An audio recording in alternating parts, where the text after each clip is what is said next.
Tai Chi Fit, 15 important transitions of movement. Transition number 3, grasp the bird's tail. We came into cleansing, and we turn that foot out as we grab our energy ball, and warding off as we grasp that bird's tail. The gentle turn. Feel that weight shift. Let's repeat. Turn that toe out, warding off.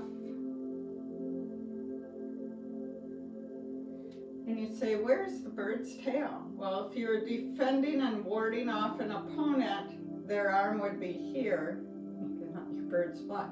So I recommend trying this with someone else.